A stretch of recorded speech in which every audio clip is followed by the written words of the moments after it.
let's just jump right into it.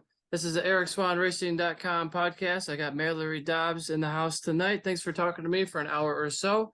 And so I've just moved to Las Vegas, so trying to set up this is the first time podcasting in a new place, so I'm not using my microphone and my good camera. I wanted to start and not delay it too much, so my other computer is trying to restart in the background. I'm like, I'll just use this one, screw it, whatever. I did this podcast for a long time with no external microphone or camera, so your setup looks better than mine right now.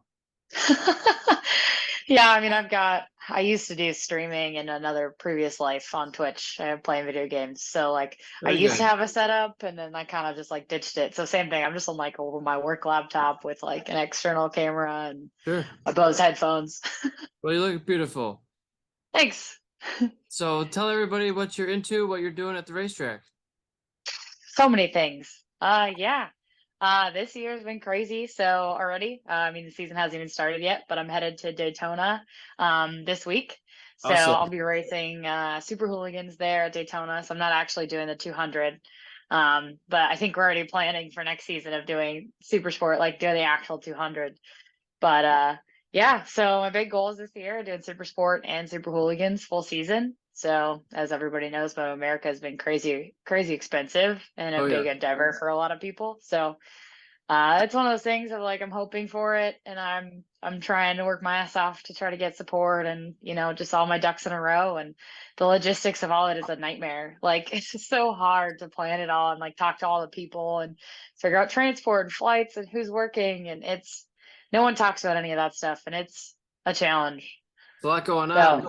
And so how long have you been racing for? How long have you been going to the track?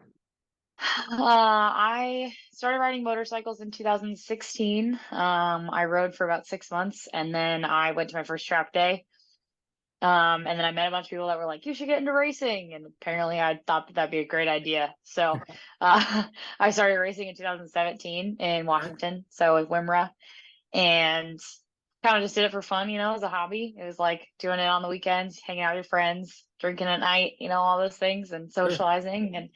And then when Moto America came to the Ridge, I was like, I kind of want to try that, like the national level sounds fun. Yeah. And so I kind of just made that my goal and really worked my butt off for the past 2 years, and did Moto America for the first time last year in 2022. Awesome. And so you did track days for a little while, did some amateur racing, and now you're a full-on professional? Something like that. I keep trying to tell myself. Sounds like it only took a couple of years for you to make that jump. Yeah. It was really quick compared to some, and it was one of those things of like I kind of just like put my mind to it and then just went for it. I tell a lot of people, I'm like, it doesn't matter if you start late in life in motorcycles. If you put your mind to it, you totally do it. So it's hard not to get a little discouraged when you have those like punk kids, going around you, but you try, So they're 10 years younger and they're smoking you? Yeah, and you're just like, well, that's, they've been doing it since they could walk, so I guess it's my excuse. Yeah. And I hear that it's actually easier to ride a motorcycle than it is to ride a bicycle as a young child, because the pedaling kind of screws people up. When you have a throttle, it's much easier. I mean, I guess that makes sense. I rode quads as a kid, so we did like four-wheelers more than dirt bikes or anything like that.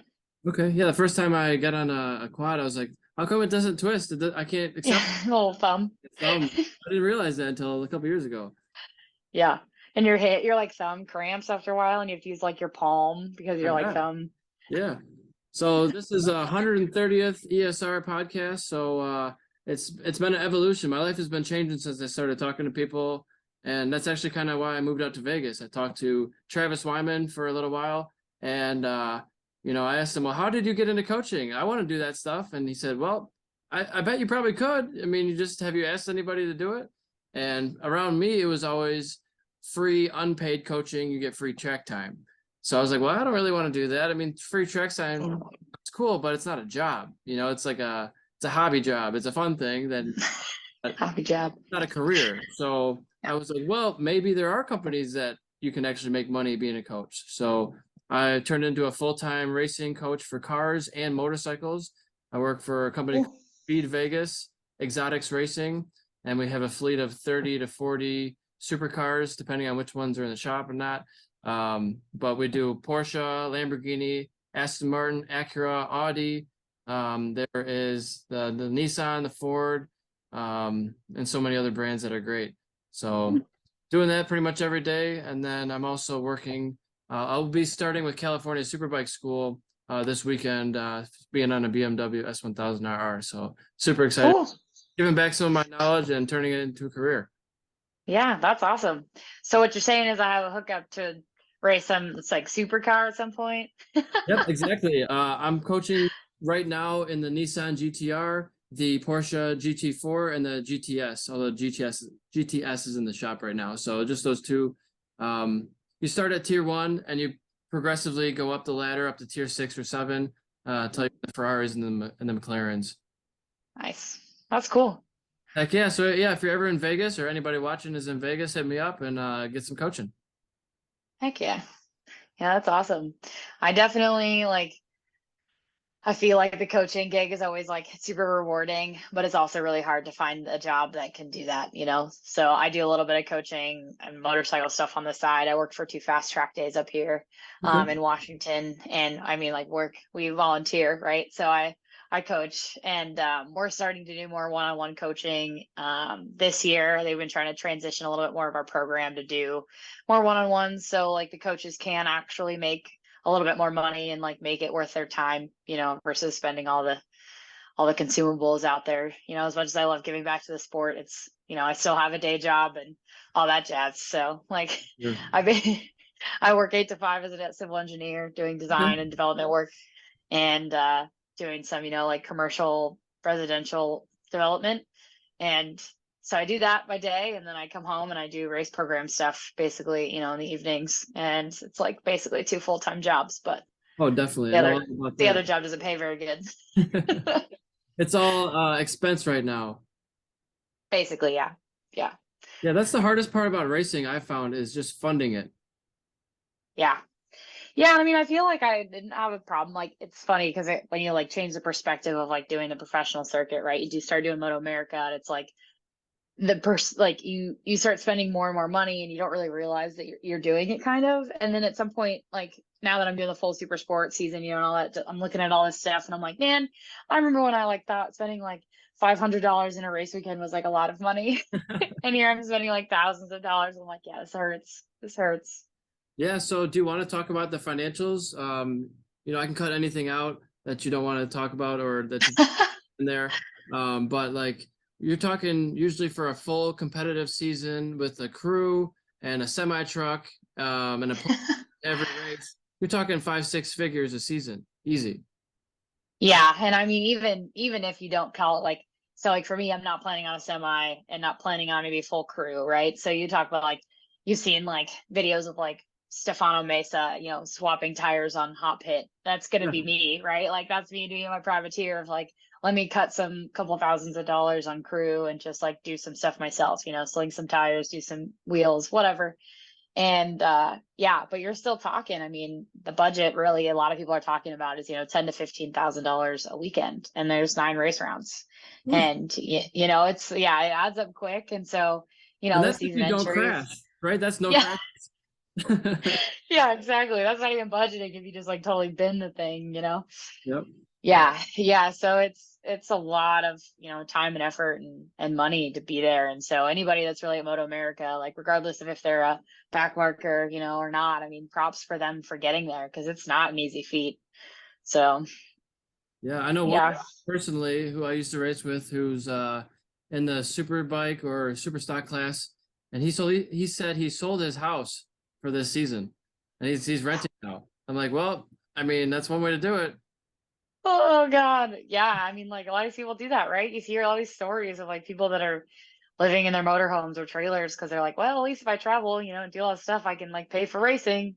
Yeah. And I'm like, oh man. Yeah, I think like if I have to pay for the full season myself, you know, and like don't have any support along the way, like it's a 2 or 3 year endeavor for me, and then I'm out. I'm gonna be like, I did Moto America, it was great. See you guys later. Yeah, like it's just nah. I mean, at that point, you know, you're just spending thousands and thousands of dollars to, I mean, make great memories and do cool stuff and compete and, you know, try to win, obviously, but Yeah. there's other things in life too, you know? For sure. And so you probably have some support by now with all your accolades and races. Oh yeah, here and there. So I'm wearing my repping my Ducati Richmond hoodie. Nice. Um, they are signed on this year for our Super Hooligans program. So Doreen there at Ducati Richmond, she's owned that dealership for about 10 years and loves to give back to the sport and obviously loves supporting females. And so we're kind of making the women's powerhouse team, here in the Americas with the Super Hooligan stuff, which is obviously like a fun class anyway and not necessarily as competitive. I mean, it is, but it's still Moto America, but it's kind of like the misfits. So yeah, we're trying that out this year, and it's been great to have them on board. Their team there has been so good for me, and like we built the bike in 8 days. So it got delivered. It got held up in customs because Canada didn't want us to temporarily import it. Mm. For all because Canada and the United States don't really talk very well. Yeah. So it took like 3 months to get the thing in, and we got it February 8th, I think. And we were leaving for Chuckwalla the following week. So Chris and Sarah Lobkovich at CW Moto, who has like a Superbike team this year, and had a stock 1000 team last year. They built the bike for me in literally a week. And what we did with it was nothing short of amazing, So besides like any engine work, since we didn't really have time, I mean, like it was so, like I couldn't do this alone. And so getting that support, those people on board has been something that's really like kept me going, because it is a very discouraging sport sometimes when you're crashing or just things aren't going right. And I don't know, it's just like you just end up managing a lot of people and working with a lot of people and networking and talking, which I guess for me is like good because I'm all right at that. But Yeah. yeah, comes a lot. And so tell me about crashing. What's that like? It's awful. Would not recommend 0 of 10. I've had my fair share of those. I've only ever broken my collarbone. Broke it in full places. Yeah, turn one at the ridge prior to the chicane. When I was still like a novice, it was like my second year riding, and yeah, crashed at like whatever 100 and some odd miles an hour off the front straight, and only managed to break my collarbone. It's not too bad. But yeah, so luckily, knock on wood, I have yet to break anything else. I got a pretty bad concussion a year and a half ago, I think. Knocked myself out. Was unconscious for a good 30 seconds. Couldn't remember anything. Went to sleep on the racetrack.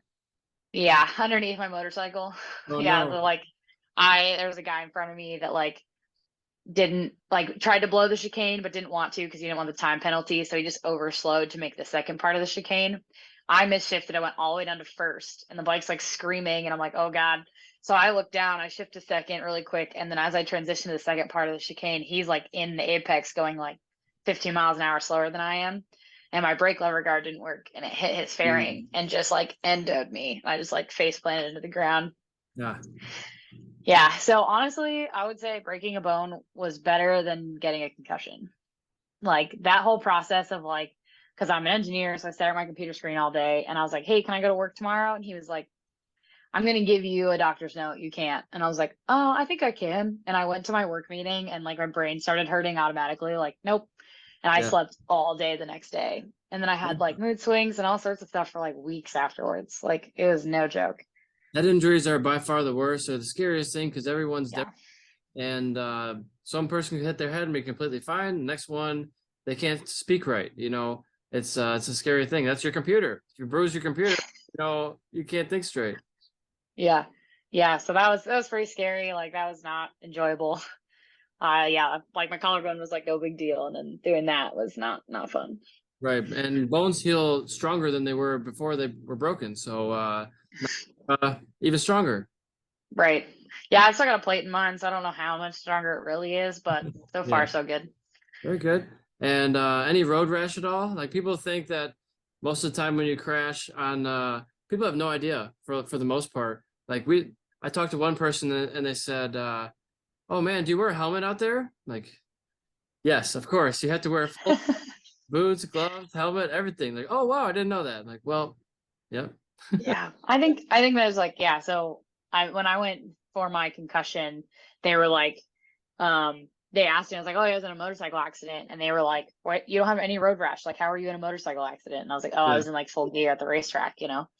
But even the doctors didn't even realize like, oh, at the racetrack, they're in like full gear, Yeah. But I think, I mean, that like underlying issue in our sport of like people just don't understand or know what we even do. Like it's not like NASCAR where everybody like goes and tailgate parties, you know, at NASCAR, and you know, you've got all these people and hundreds of thousands of fans and everybody knows NASCAR. And then you like sit there and say like, oh, I road race, and they're like, you race on the road like with people? And like I'm like, no, like, and then like what about, or like, are you on the dirt? And you like, I'm like, no, like, you know, you have to like describe to them like a closed course, asphalt paved. Like those are the questions they ask, because it's like not as like road racing is not as popular as like any other motorsports stuff, you Yeah. know?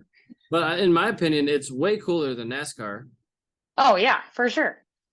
Yeah, it's way cooler. And it's just like, I don't know if it's because like more relatable because people drive, like more people drive cars, so they know how cars work.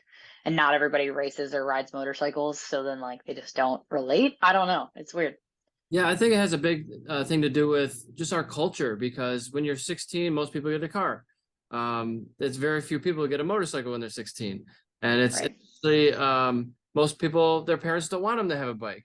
But in other countries, it's like, yeah, why wouldn't you have a bike? It's cheaper, it's more economical. We can get around to carry 4,000 pounds. We can carry a tenth of that weight and get there with Yep. gas. Yep. Yeah, but I mean, in other countries, they don't let women ride motorcycles either. So, Is that right? I didn't know yeah, that. yeah. I can't remember. I can't remember. It was like India or something. But some guy messaged me on Instagram once and was like, "They don't let women in our country ride motorcycles. It's so cool." And I was like, "Oh man, Maybe like oof." Libya or Qatar or something. I don't know. I didn't ask any questions. I didn't respond. I was like, I don't know. That's kind Yeah, of weird. I Thanks, never heard that man. one. Yeah, yeah. So, Crazy. how do you feel about women in motorsports in general and motorcycle racing? Do you want to have a specific women's class, or are you happy to mix it up with the men? No, I'm happy to mix it up with the men. I think that like I don't, I mean, I get that, like, you know, people would say, like, well, you know, women aren't as, you know, capable because they're smaller or this or that. But like, I don't necessarily feel like we need to do that. And women in motorsports is difficult enough as it is. Like, I have raced in all female race classes in our local rounds, right? So like, Washington and California, they have racing classes that are just the females, and it's normally a little cattier or a little bit more interesting than even just like the, you know, mixed class races. But I think this sport is and I've had a lot of conversations about this, because like, I mean, I'm a little bit of a feminist, but I'm not like sitting here going like, you know, berating people for what they say. But like, I realize that even for me, like, you know, I'll be in a race and some guy will pass me and he'll come up to me and be like, oh, I'm so sorry, I'm so sorry. And I'm like, dude, it was a nice pass. Like, why are you apologizing? Like, if you did that to Joe Schmo down the way, you wouldn't have said sorry. You would have been like, hey, nice job, man. You know, Yeah, and like, I get it. You think that I'm probably sensitive, but like, in order for me to be here, I can't be sensitive. Like, you know, right, like all the women in this motorsports industry, like, if they're badasses and they don't need you coming over to apologize to say like, oh, sorry. Like, right. no, we don't care. And so it's just like those kind of nuances that like I don't really pick up on until like some days I think about it and I'm like, oh, like I'm just used to that, you know? And then like the constant, you know, obviously the men wanting to help all the girls out and, you know, for the wrong reasons, or all the unsolicited advice. And, yeah, you know, the list goes on and on. It's not easy for us. And like, you know, some people try to tell me like, oh, it must be so easy for you to get support and like, you know, all this stuff because you're a girl and you're a minority. And I'm like, I mean, yeah, kind of. But also, I still like, it's not like I'm just sitting here waiting around for people to give me stuff. Like, I'm still reaching out and doing all the work. And I hate the fact that anyone diminishes that from me, you know, like, oh, well, you're just a girl in this sport, so that's why you get all this free stuff. Like, thanks, man. It's not because I'm nice or charismatic or like, you know, working my ass off over here. Like, nah, it's just because I'm a girl. Like, Yeah, I hate that. I yeah, I hate hear it. that for sure. It's got to be tough. You know, I've been beat by a girl, and I'm not ashamed to say it. Yeah, I mean, like, it's not something we need to be like, we need to even single out, right? I'm just like, oh, I've Um, been beat by a girl. Yeah. yeah, I mean, I kind of liked her having her in front of me. It was a good view. That's what that's what a lot of people say. They're like, well, it's not so bad of a view. I'm like, okay, well, Right. sure. No, but it was good. It made me push harder. It was like not that she's anything less than a man. It's just different. It's like I'm used to seeing a woman in front of me on the racetrack. It's a good thing to see. I want more women to be in the sport. Yeah, and that's kind of one of my goals of like riding and just sharing a lot of my journey, right? Is like like I love nothing more than to get the messages from other women in the sport that say like you inspire me to keep going, to try harder, to not let these things happen to me and get discouraged. Like that warms my heart. Like that is what keeps me like my passion alive of like I'm doing this and people are looking up to me and I get to like also make my dreams come true.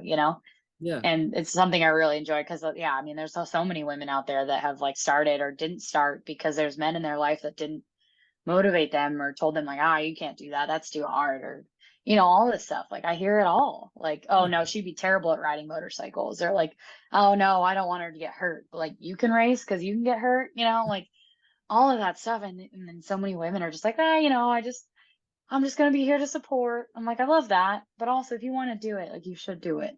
Yeah. So it's not a sport that requires immense physical strength. Yes, you have to be strong. Yes, you have to have endurance, but I think that women can compete just as well as men.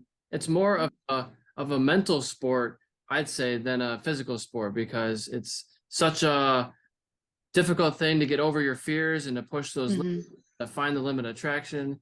I think it's way more difficult mentally than it is physically.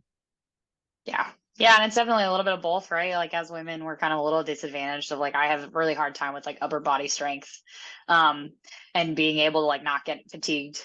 What's up, little buddy? My cat Luna, she's saying hi.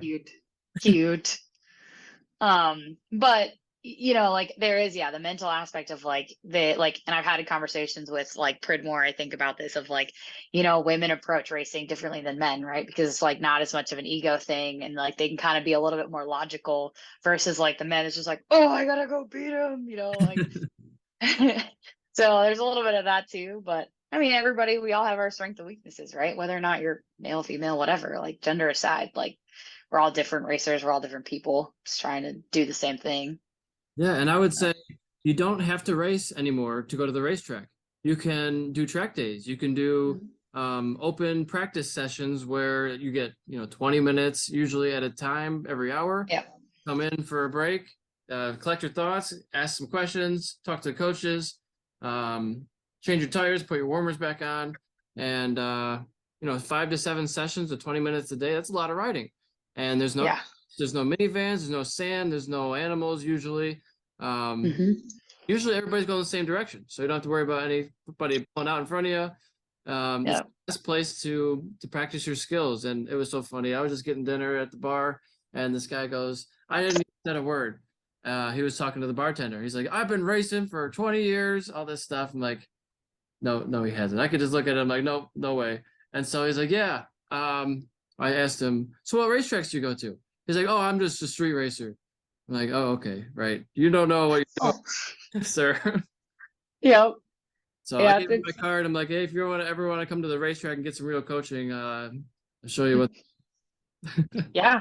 I mean, it's so funny too because those people, they're like, oh yeah, like I'm so fast in the street, and you're just like, after you've been at the racetrack and you've learned a bunch, you're like not impressed for one, and for two, you're like, you go to the racetrack and you're gonna be humbled, sir. Like it's not what you think. Like you get there and you're just like, oh, I'm so fast. Like, yeah, it bothers me sometimes. And people like so I've been coaching with Too Fast for a couple of years, and sometimes we get one of those guys that comes in and is like, oh yeah, I'm the fastest one of my group of my street rides, and I'm dragging knee in the canyons, and blah blah blah, and you're like, okay. And so Mark will typically like put me, the owner of the tractor company will put me with one of those guys as their instructor, because they show up and then they're like, oh yeah, I'm like so fast, and you're like, I'm like, hi, how's it going? Let's go out. And then they're like, oh, it breaks them, it's like they're like, oh, and then they try to like impress me or crash. I'm like, all right, dude, now you're making me look bad because you just crashed. And like it's been pretty funny. There's been a couple of those that just like won't even, like one of them quit like halfway through the day. He's like, I'm done. I can't do this anymore. Yeah, he was just like so mad because he didn't feel like he was like learning. I don't even know. Like he just felt like he couldn't take it to his ego. I'm like, hey man, we're all just trying to learn. I'm not trying to like belittle you. Like I'm just sitting here trying to teach you. Like don't look at me and say like, well, you don't know anything because you're a girl. Right. And so the sport bike coaching that I do is more of a riding school. The sports cars or the exotic racing that I do for cars is we call it a driving experience. It's not really a racing school. So they're two very different things. One of them you get, a full track day essentially with 20-minute classroom sessions. And the other one you get 20-minute classroom session, 5 to 10 laps in the car, and that's about it. It's coaching that's done in the car, but most people, it's their first time ever at a racetrack. And they're like, oh, I've been driving for 20 years. I know how to drive. Like, yeah, drive to work. You don't know how to drive on the racetrack. And I had one guy today. He was like, man, I thought I was a way better driver than that. And you're like, well, at least you admit it, you're learning. Yeah. And I found in the past, I've worked at the Speed Vegas now for 38 days, and I've coached 376 students or something like that. So anywhere from 5 to 18 a day, it seems like.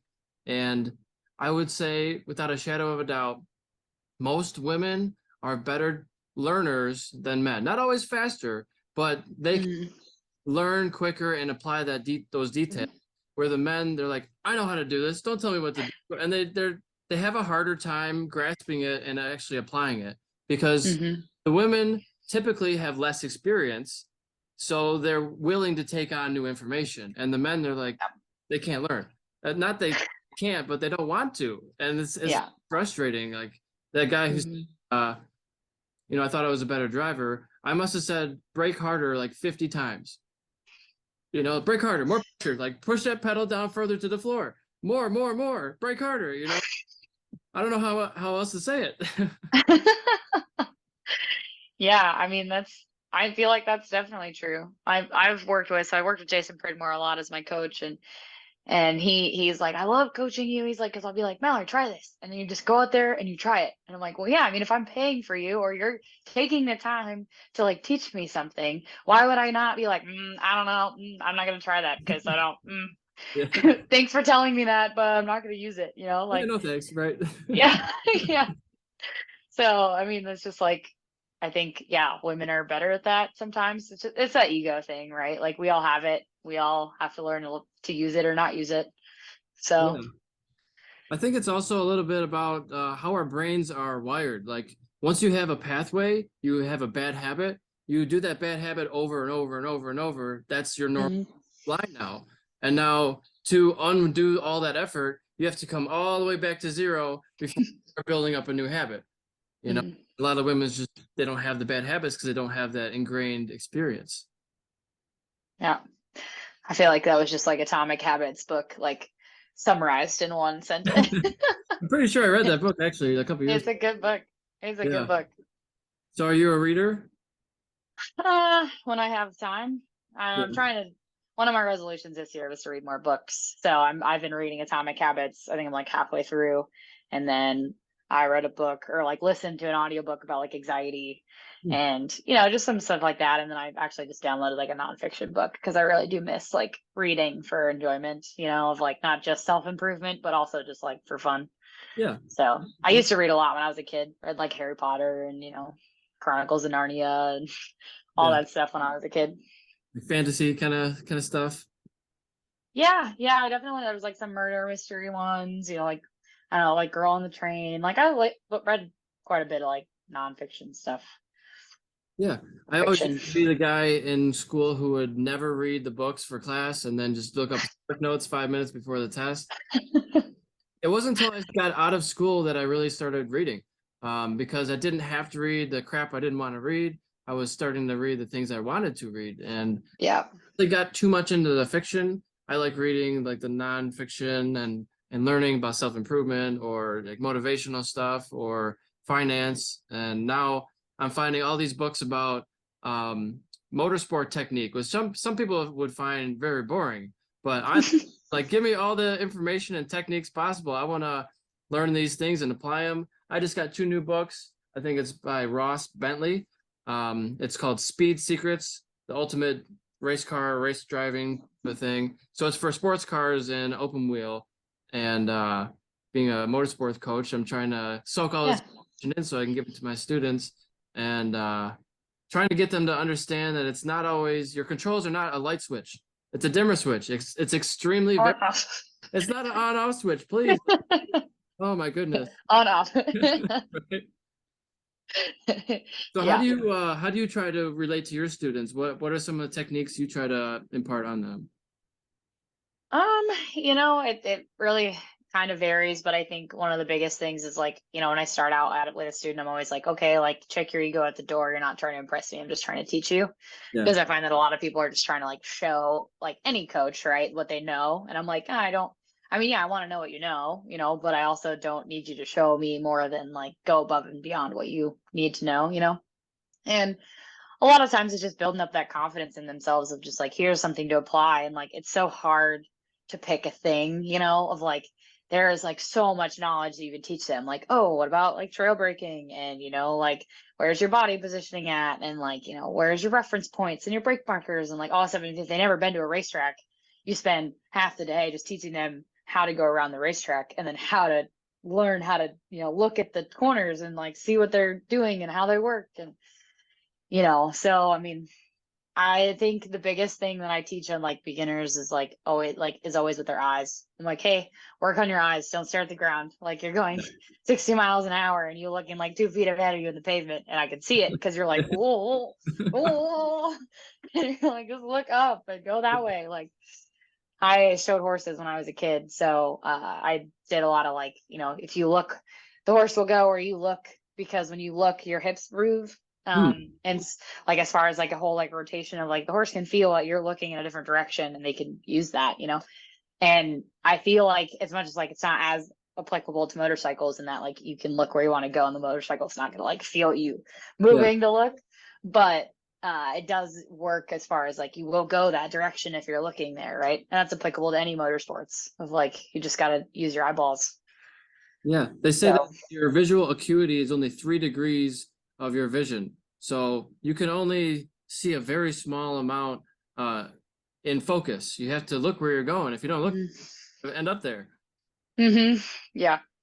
Yep. And so you're a little bit of a horse girl then? Yes. Yeah. Take whatever you know about horse girls, I guess, and apply it here. But yeah, I showed horses. I got my first horse when I was like 10. Yeah. And I showed horses competitively across the country until like I was like 24 or something. Like when I started getting into motorcycles, I kind of wasn't doing it as much. And then I didn't think that I could find a more expensive hobby other than horses, but then I found it with motorcycles. So I kind of had to like put the horse stuff on the back burner. So my horse is getting up there. I think he's 17 or 18 this year. So he's getting kind of in his teenage years, but I've had him since he was 4. And he's basically my child. And so I still have a horse and I still go out there and see him from time to time. But yeah, I kind of went to the world show. I did the national level with horses. And then it was kind of like, well, now what do I do? And so I bought another horse as a project horse right when I started doing more motorcycle stuff. And then I realized that I just kind of wanted to switch gears and try something different. Sure. And then did the motorcycle stuff instead. So. All right. Very good. Is that like a Clydesdale or what kind of? I did performance, like Pinot performance. So Pinots are just horses with spots, mainly in the simplified version. And performance is similar to like dog shows where like you go around and look pretty. And there's like classes that are based on how your horse moves. And then there's classes that are based on like how you ride, and you get scored or judged by a judge. Like you basically pay money for someone to judge you. Okay. And it's like that. There's a bunch of memes about it, but it's like whenever like people are like, you can't hurt a horse girl's feelings because we literally pay someone to judge us all the time. Like I'm basically paying for someone's opinion of me and my horse. Right. And then there are times that like you can have an amazing horse that's like per the book, and then some judge is going to be like, I don't like that color. Or whatever. It's probably not like that, but it seems like it sometimes, and then you just don't get judged at all, and then you just have a shitty weekend. So that's happened more times than not, and that was my life. So switching to motorsports was kind of cool because it was like there's no like gray area of judging. It's like you either win or you don't win. Like it's whoever crosses the line first. Yeah, that's one thing I really like about motorsports is that it's very what's the word? There's always a number associated to how you did. Like, did you improve from last time? Are the conditions the same? Is it rainy? You'll never win a race by accident. Like in stick and ball sports, you could personally have a great game, but your team lost terribly, and it's like, well, I did the best I could. It's different. I mean, yeah, you do have a crew in motorsports, but it's you on the machine, and only you making it go around the track. So it's very different. Yep. Yeah, it's a lot of responsibility, Like my crew chief, so Chris at CW Moto, and I talk a lot about this of like, the rider has one job, but he's like, why is it so hard for you guys not to crash? And I'm like, oh, I mean, it's hard, okay? He's like, it's not that hard. Right. He's like, all of my work just gets thrown out the window, and then I got to start over. And I was like, well, job security, like For sure. So what's something that you are working on as a rider or a racer to get better at? Is there one aspect or multiple that you're trying to improve on?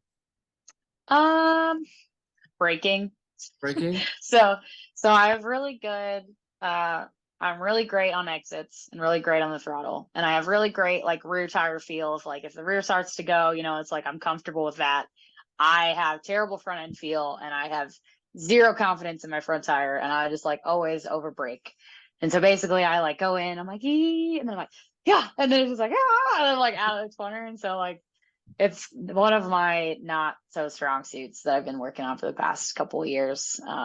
It comes and goes. It depends on, how I'm feeling. I've had a couple crashes recently of tucking the front and mostly just my fault of like, too much brake pressure at the apex or, trying to add brake pressure while trying to hold the apex, and it's like, I mean, like, I know it's happening and like, or letting off the brake too fast at the apex and washing out the front and like driving it out, and so I know what's happening and it's good because I feel like that's how you come back from crashes better is if you know what you did wrong rather than like, I don't know what happened and now I'm scared. So, yeah, I've just been trying to build some confidence back in my riding ability and really just try to work on that braking stuff. So it's always a work in progress. It's a complicated thing. I like to tell the students, like, we only have 100% of traction. That's the idea, right? If we're using 80% for turning, we can't add 30% on the brakes. We have to release one, otherwise we'll go over that number of traction. And so you're saying you're over slow, so you're braking too much, essentially? Yeah, typically I'm like not building. So like all my brake marker will be, 20, 30 feet sooner than other people's. And so I'm like getting on the brakes, but then like trailing and not really building maximum brake pressure straight up and down. And so I'll like maybe our corner speed will be the same, but I took, 20 more feet to get to that slow corner, like to the slow point of the corner. And they had all that extra time that they came up on me because they could just brake harder. Sure. So it's just a confidence thing. And I don't know. I think it's because like I feel like if I come in too hot, then I don't have it out. Like I don't know. Like I've never ran off track in the like however many years I've been riding. And I think part of it's just because I'm a big baby when it comes to corner entries. Sure. So that was one of the biggest things. Braking essentially was the biggest improvement that I made when I started racing. I did a pro school with a guy, Oliver Gooden, was a Moto America or AMA rider for a little while. And I took his coaching advice and I said, this is what all I want to work on is braking. So every time in turn one, we were at Grattan Raceway going clockwise, and he would come past me and brake like 100 yards past. It seemed like it wasn't that much, but like 100 yards past where I was braking. I was like, holy shit, I didn't even know that was possible. And so that day, I learned how to get the rear tire off the ground. I had never done that purposely. One time at the track, and then once I found the first time it happened, my rear tire was off the ground. I didn't even realize it was off the ground until it came back down, right? Because it's an unweighted feeling. It's a feeling of nothingness. It's just your front end goes down further and you feel less in the rear. So, and the front end, it could start to sway a little bit back and forth, but not too aggressively. And so once your rear tire is off the ground, you're at 100% max braking. You cannot brake any more than that. Yeah, or turn, right? So if it's off the ground more than an inch or two, that's detrimental, right? So I use that as a gauge, just like having my knee on the ground. And so, in hard braking zones, my goal was to always get the rear tire off the ground just a small amount, just so I know I'm at max braking pressure. Now, yeah, it might make it a little unstable at corner entry, but trail off those brakes, set that rear tire down, and now you've maximized your braking point. So I would You go out with a friend, go out with a coach, and say, "Look, I suck in turn one. Please help me, and I want you to pass me for 3 sessions. See, push my breaking point, push me to get farther and farther." And most of the time we go too slow, like you said, and however many years you never run off the track. That's a good thing. Time, but there's more there. There's more to be found. So that's just build up a little bit of confidence, have someone show you the line. I used to do that all the time with my friends. My buddy Al and I would go out, and I said, "I'm not going to pass you, but every time I feel like I could pass you, I'm going to show you a wheel. I'm going to back off. You're going to have the corner." And so we did this for a couple of laps, a couple of sessions, and he dropped 2 or 3 seconds at the track just because I'd show him a wheel, turn 3, let up, and give him the corner. He's like, "Oh, I guess I can go harder in there." Very visual thing for people to see when you're on track, and they can do that for you. Yep. Yeah. And I've worked on it, or like we talk about doing it at turn 1 at the ridge of or the chicane at the ridge, because it was paved straight. Right. So now they put in the chicane. And so if you just keep pushing that brake marker, the worst thing that's going to happen is now you miss the chicane and now you're just going straight on the pavement. There's no repercussions for you missing it. Yeah. And then you get used to that feeling of hard braking, lifting the rear tire off the ground, So you just get used to it, and there's been a couple of times where I feel like I've gotten there, and some tracks, Chuckwaller Valley Raceway, doesn't have any hard braking zones like that, right? There's maybe the back straight, going counterclockwise, but there's not really anything like that, turn 13 at the ridge where you're going down to the complex. There's just not that kind of stuff. So, we all work on things depending on where we're at, but I've gotten better here and there. When I told JP about my braking issue when we coached together, he actually was like, I actually don't think that you really have a braking issue here. He's like, honestly, it's how you're entering that is the problem. He's like, you're trying to point all of these corners that are supposed to be earlier tip in with a slower tip in rate, and then just carry the roll speed, and you're trying to go in there hot, brake, and then turn and get out. It's that's not how these turns work. And I was like, oh my God. And then that just was a light bulb. And then every other track that I went to that year was I improved to all these different places, because I was understanding some of these corners aren't just go in super deep and brake really hard.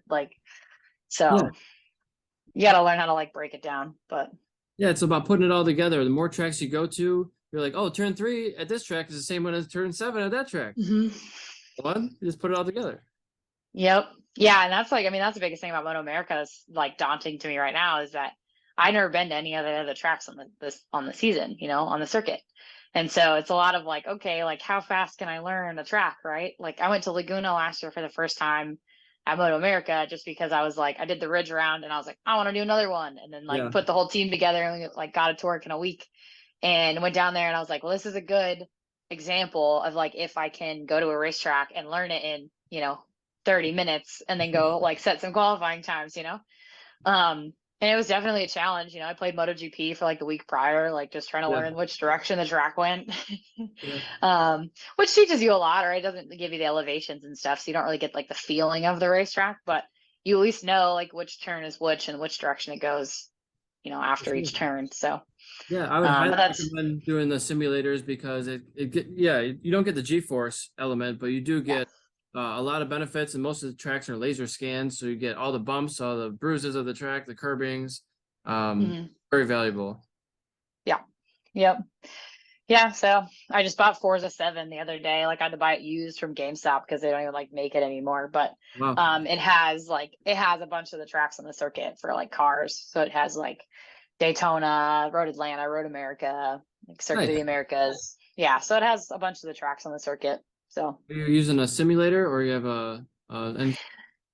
no, not yet. That's something that's on the list of maybe I should purchase, but for now I just play it on Xbox. Sure. I've got a VR setup, so I could technically probably get that to work somewhat, but sure. I just have the one monitor, but I do have a full racing simulator. It doesn't have the movement of the whole rig, but it does have the force feedback wheel, the Fanatec, and the V3 inverted pedals. So I'd highly recommend it for any racer. You spend several $1,000s a weekend anyways. This one, you can spend it one time and have it all year round. you know. So that way, I was like, this is such an investment. I'd spend this in one weekend. Right. Yeah, that's fair. So I'm just doing Assetto Corsa Competizione. It's like the GT World Champion esport game right now. Wow.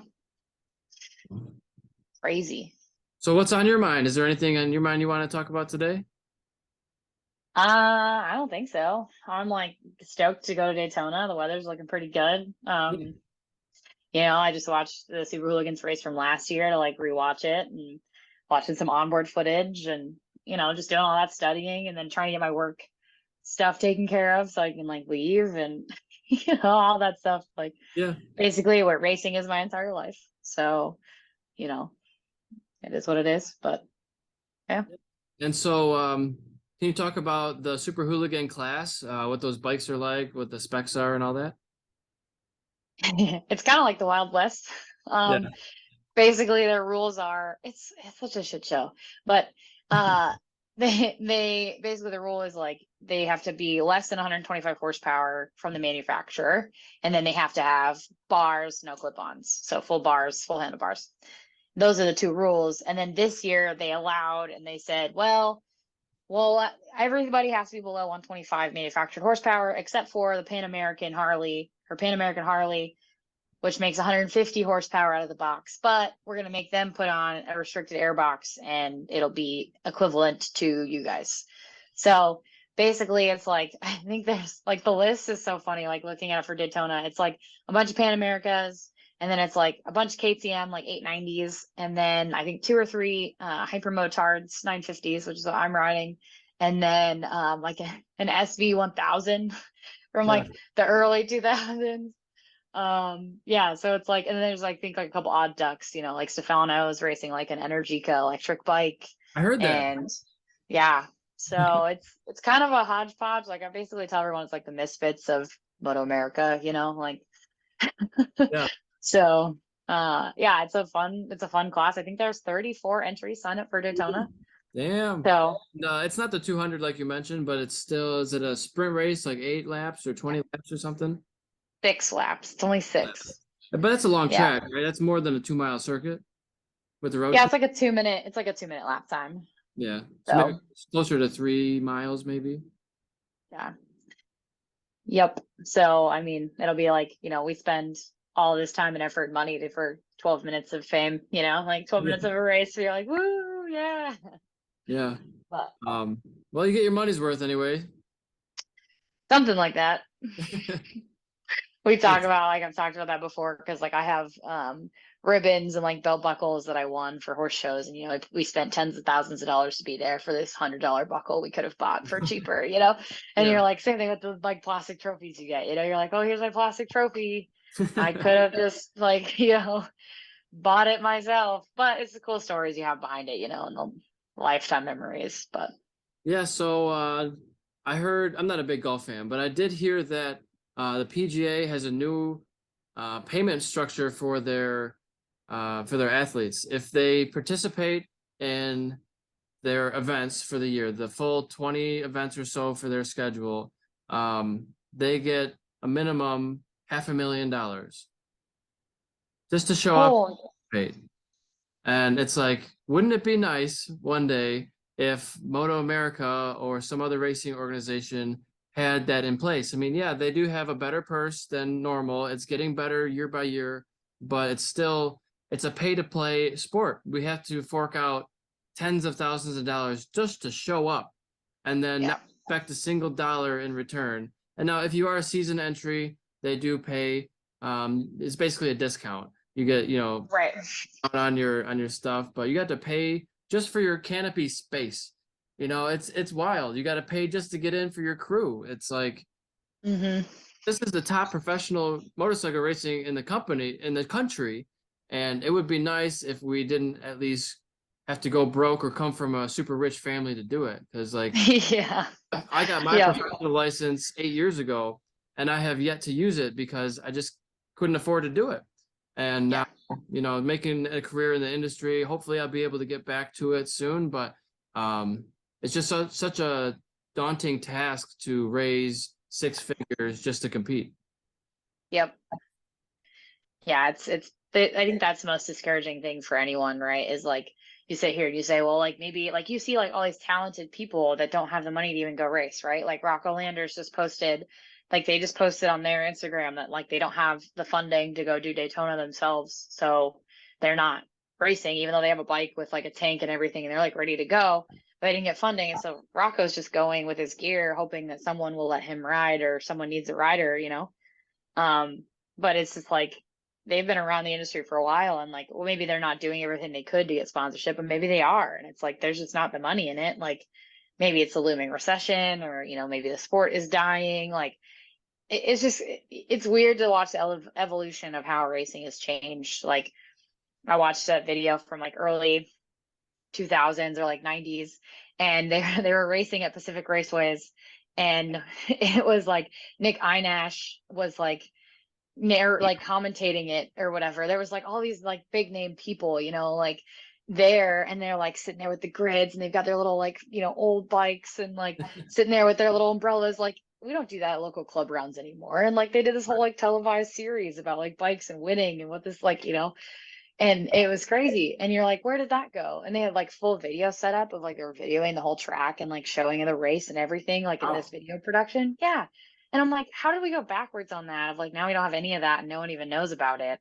And you know, we don't have any of that stuff. So like why did that happen? Like why did the club die so hard?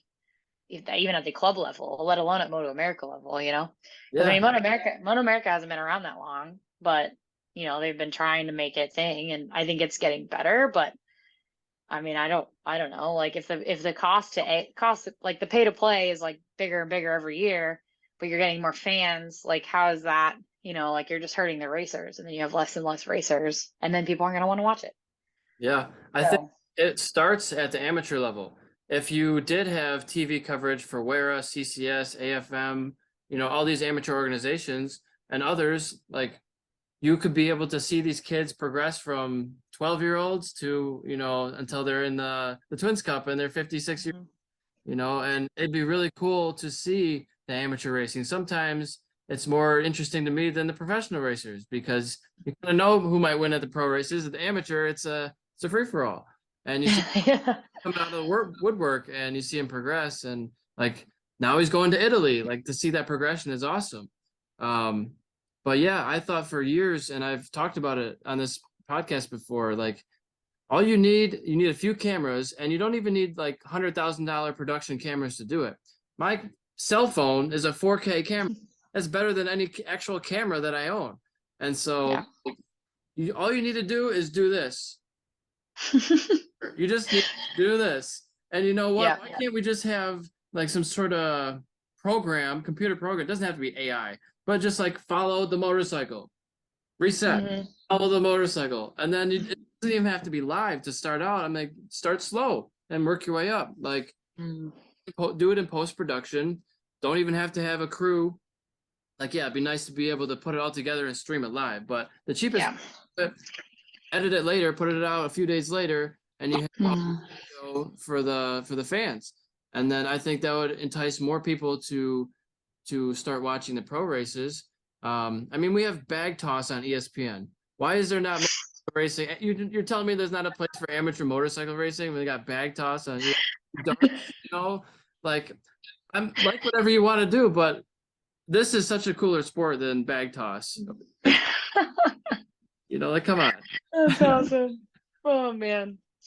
That's great. Yeah, I mean, like we've messed around. I have a friend that was trying to do some live stream on Twitch with GoPros and stuff, and our problem with that was like doing live footage on bikes too, and doing, you know, trackside. And the problem was most like our tracks don't always have the best internet, and so you can't necessarily always live stream because it's like it'll lose connection within like a couple minutes, like so. And it's something that he really wants to work on, but doesn't really have the time because he's also a racer. So yeah, we just need a film company to step up and or who has a technical background to step up and start a film company. I mean, there's races at racetracks all around the country, all throughout the years, whether they're sports cars, motorcycles, you know, Bagger Racing League. There's a lot of stuff going on, and there's, I think, a lot of potential for growth in this industry. Like, this is an opportunity. I'm giving you guys ideas. Please take it, ideas, run with it, because I just don't have time for it. I don't have the technical background to start a film company. Yeah. Yeah, I feel like you could make a pretty good killing if you have all the equipment and you just travel around and like, sell your services of like, I will set up all the stuff and all the gear and I will video all of it and I'll put together all these promotional videos and whatever, or like just produce it for you so you can add it to your website and have episodes of racing, like, Yeah. I don't know. I feel like it would be a little bit of an investment up front, but then like, yeah, you could just travel around and do all the local stuff, Yep. Just But have a crew of camera guys, and I hear they make really good money. The guys who are the film at $50 an hour or something like that, depending on the event.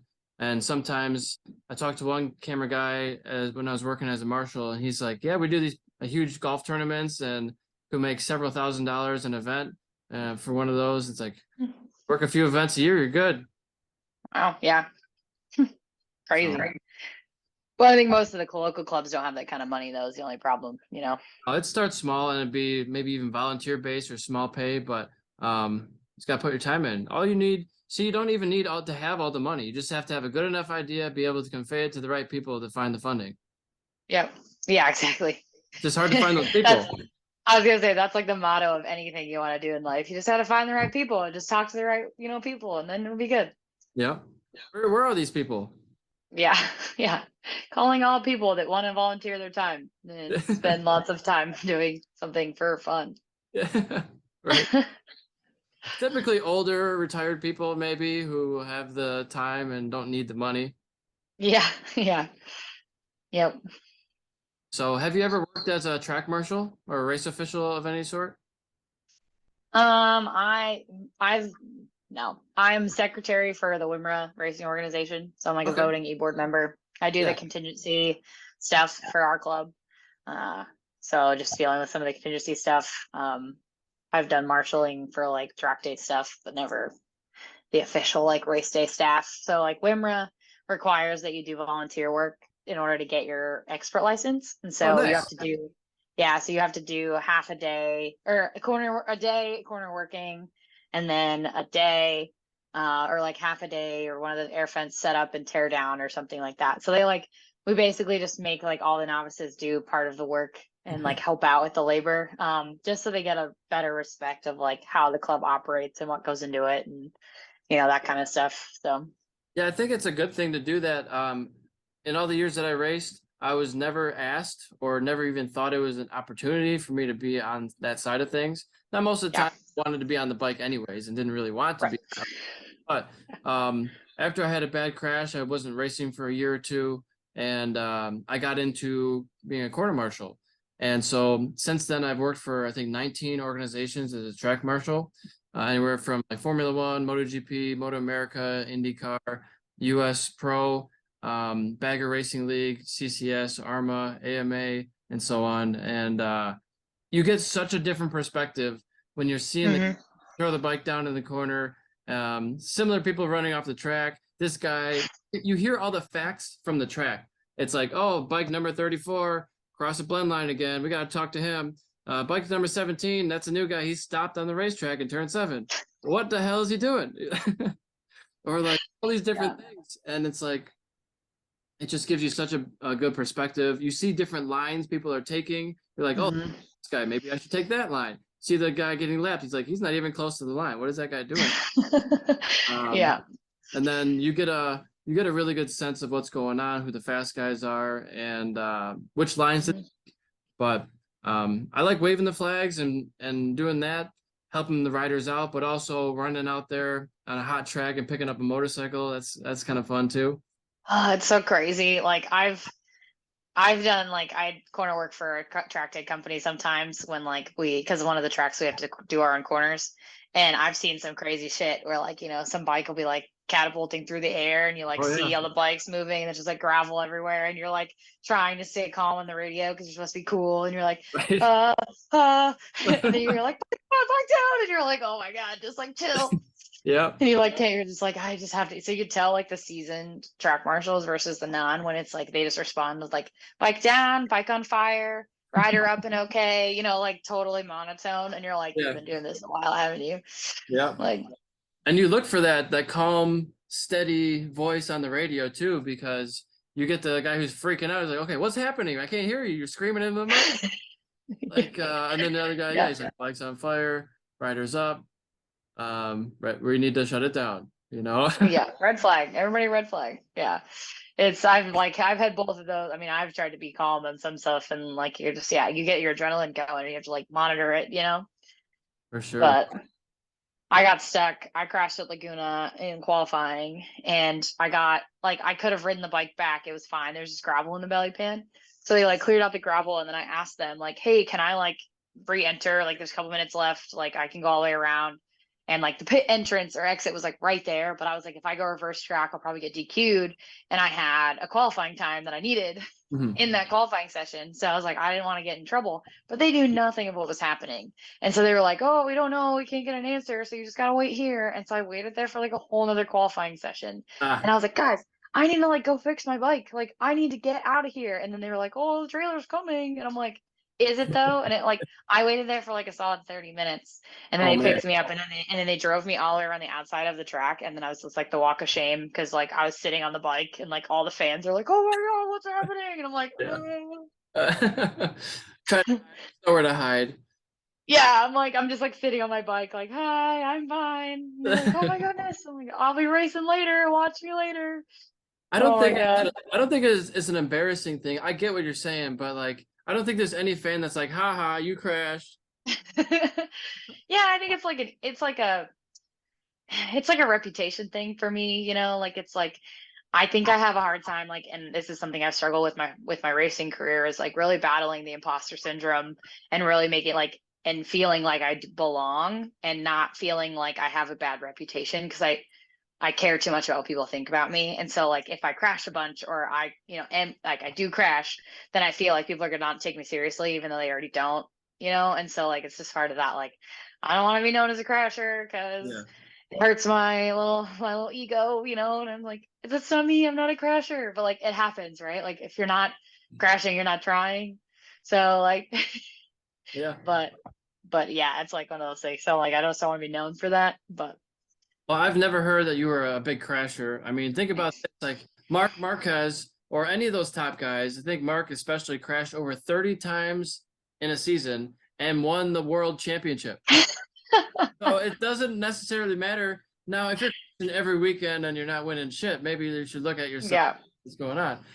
Yeah. No, he's usually crashing in practice, maybe qualifying and keeping it safe in the race. There's a time to do it and there's time to finish the race, bring it home. You might not be happy with 10th, but it doesn't help you to crash if you're shooting for 9th or something like that. Right. Yeah, I think my most painful crash was I crashed out of a win on the last lap with like 4 turns to go. And I didn't really feel like I didn't even know what happened when I did it. But yeah, I was like leading the race and I was like, I fucking got this. It's great. And then the rear just like let go and I was like, what the fuck? And then I was just like, and then everybody like was like, dude, you were kicking ass, like you were winning, like blah blah blah. And I was like, they were like, don't be sad, like you were kicking ass. And I was like, okay, but like I feel worse that I was in first. And they were like, but if you were in last and you crashed, we'd be like, Mallory, what the fuck? You know, you know, they'd be like, what were you doing? They'd be like, all right, that's fair. I guess that's fair. But like, you know, it feels worse. But do you think something got in your head, like you started focusing on other things or you just made a mistake? I think my tire just was shot and I didn't really notice it until it was too late. Like, down at Chocowalla, it's kind of a little bit of a tire game. And if you run the softs, like they just don't quite last the 6 laps. And so you got to kind of manage the side of the tire. And I thought I was doing an okay job at that, but I also didn't realize that we were like setting PRs every lap. Like I was going faster than I'd ever gone, like every single lap. And I just like I got a little too excited on the throttle, I guess, but it was like the weirdest low side I've ever had. It just like let go and didn't even give me any warning. So I think I was like, yeah, I think the tire was just shot and I just pushed it too hard. But sure. Yeah. And very good. I don't think I'll be going to Chocowalla this year, but I know I'll be going to Streets of Willow Springs next month. Actually, in a couple of weeks. Thunder Hill in California, and there's one more in California. Sonoma. Sonoma, so I'll be going there too. Pretty excited for that one. I hear Streets of Willow just got repaved, so I'm excited Oh yeah, that one. that'll be cool. I haven't ridden Streets of Willow. I rode Horse Thief, right? That's like the little track at the same place. That's the one with tons of elevation. That's a smaller one, but a lot of elevation. Yeah, I think so. Yeah. I did like an all-female track day there with her track days. Okay. Did some coaching there. It was really fun. Yeah. And then I've ridden Thunderhill once back in 2017 when I first got my race bike. So I'd love to go back there. Like I keep meaning to go back there to go race AFM once or twice, like I just want to like go to experience it. And then I've been to Buttonwillow once. But yeah, I haven't really ventured down there much. So you're a West Coast girl from Olympia, right? Yeah. Very good. How's Washington treating you? Is it all gloom and doom with a lot of rain? Yeah. It's actually been really cold, just like everybody everywhere else right now. Like it's just this cold snap, and it's been raining off and on. But like today was nice for most of the day, and then it started pouring down rain. So like, yeah, that's I don't know. It's right. Yeah, it's been hit or miss for sure. So it doesn't really bother me. Like it's funny because a lot of people talk about, like the seasonal depression here in Washington, and like I've lived here my whole life, and like it doesn't really affect me very much. Like I do get there's like nicer places in the winter, but like typically those nicer places have like tornadoes and earthquakes and softball size hail. Like my mom moved to Texas, and they had like a tornado and like softball size hail run through their city within like months of each other within moving down there. And I was like, no thanks. Nope. Yeah. I'll take my rain, my little drizzly rain over that.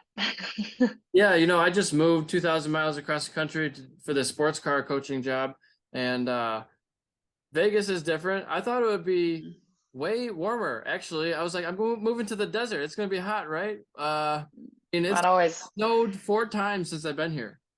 Yeah, which I feel like is actually abnormal for them, but I do feel like, but it gets really freaking hot there in the summer. Like my aunt used to live down there, and she said that like you can't even own like a black car. Like nobody owns black cars down there because it just gets so hot that it's like not even worth it. Yeah, I'm looking forward to the heat. I feel like being acclimated to heat is a good thing because think about if you're used to the heat and you're racing and the next guy is not, who's going to be better in that race situation? It's like suffer in training so the race is easy.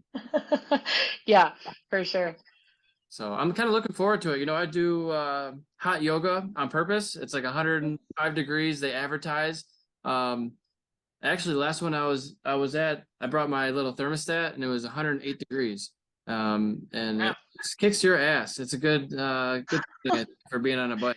And it's also like, imagine if you're rolling down the straightaway on your rear end at 100 miles an hour, you need to be flexible. So I like the flexibility aspect of it. I feel like I've always been a good crasher because of that. Like crash well, I don't get injured as much. Sure, that's what they all say. Right? Until you hit a stationary object, I've been pretty good. Yeah, right. They do say that yoga is really good for like riding for sure. Like the flexibility and the balance that you get from yoga is really beneficial. Yeah, the whole the first 45 minutes of the session is all balance work. It's all one-footed drills. You're just standing on one foot with your other foot straight out in front of you, trying to hold your foot.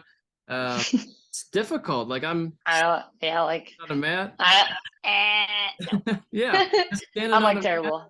My heart rate is sometimes 160s to 180s, just standing there in place, just balancing. Wow. It's a lot.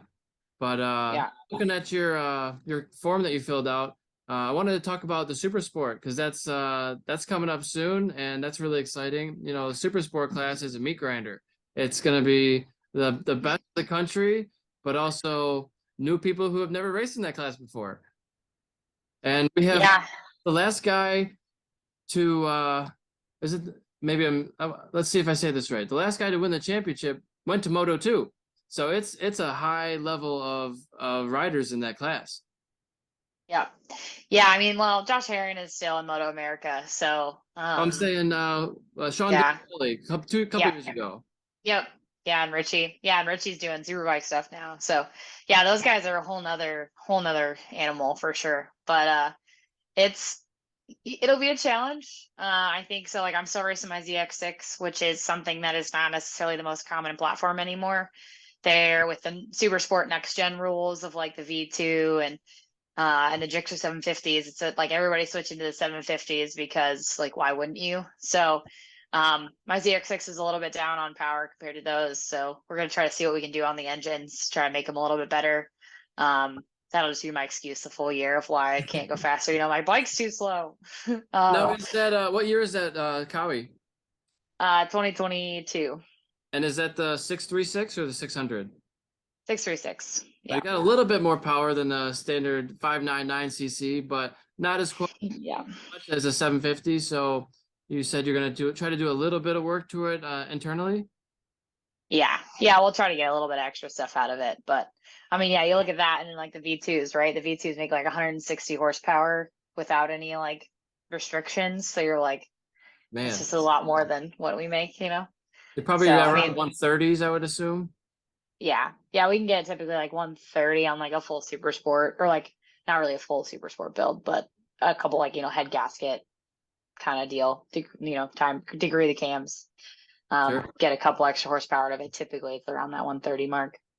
But yeah, so I mean we'll be a little underpowered. It's gonna be a learning experience this year. I like have minimal expectations as far as performance other than like I want to qualify. I haven't been to a lot of these places and so qualifying is going to be a challenge. Like it's not going to be easy, right?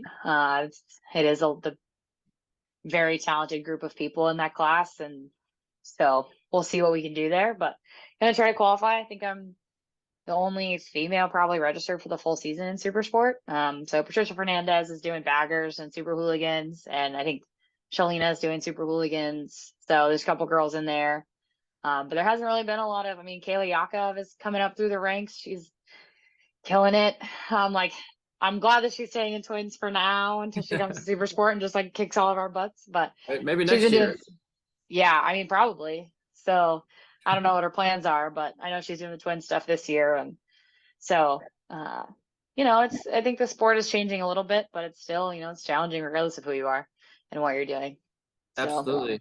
And is there any, I know you just mentioned a couple, but is there any females you're really looking up to in the world of motorsports? Yeah, Patricia Fernandez is killing it. Caroline Olsen was really my role model. She's from Norway. She was here for a couple years and she was kicking ass when she was here. And, since then life's changed for her. She's kind of done her own family thing now.